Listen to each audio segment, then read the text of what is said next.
चलिए भाई, अस्सलाम वालेकुम।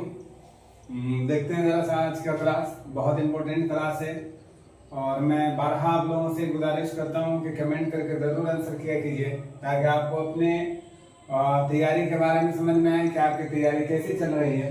फिर आज मैं एक शॉर्ट वीडियो के जरिए एक छोटा सा क्लास, या फिर कह लीजिए कि एक क्वेश्चन का एक क्लास लेकर के मैं आपके सामने हाजिर हुआ हूँ। जरा आज का क्लास को भी गौर से देखिएगा और आंसर करने का कोशिश कीजिएगा।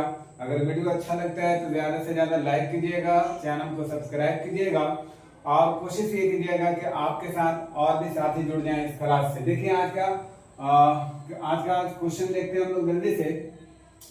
कहा जा रहा है कि इम्तियाज अली खान मुंशी के शनाख्त बतौर क्या है। इम्तियाज, जरा गौर से सुनिएगा, इम्तियाज अली खान मुंशी की शनाख्त बतौर, आगे में मैंने ऑप्शन दे रखा है आपके सामने में, माहिर इकबालियात हैं, माहिर गालिबियात हैं, माहिर मेरियात हैं, या फिर माहिर लिसानियात हैं। कौन सा सही आंसर होगा आप कमेंट करके मुझे जरूर आंसर कीजिएगा। आपका कमेंट का इंतजार मुझे रहेगा। Thanks for watching my video.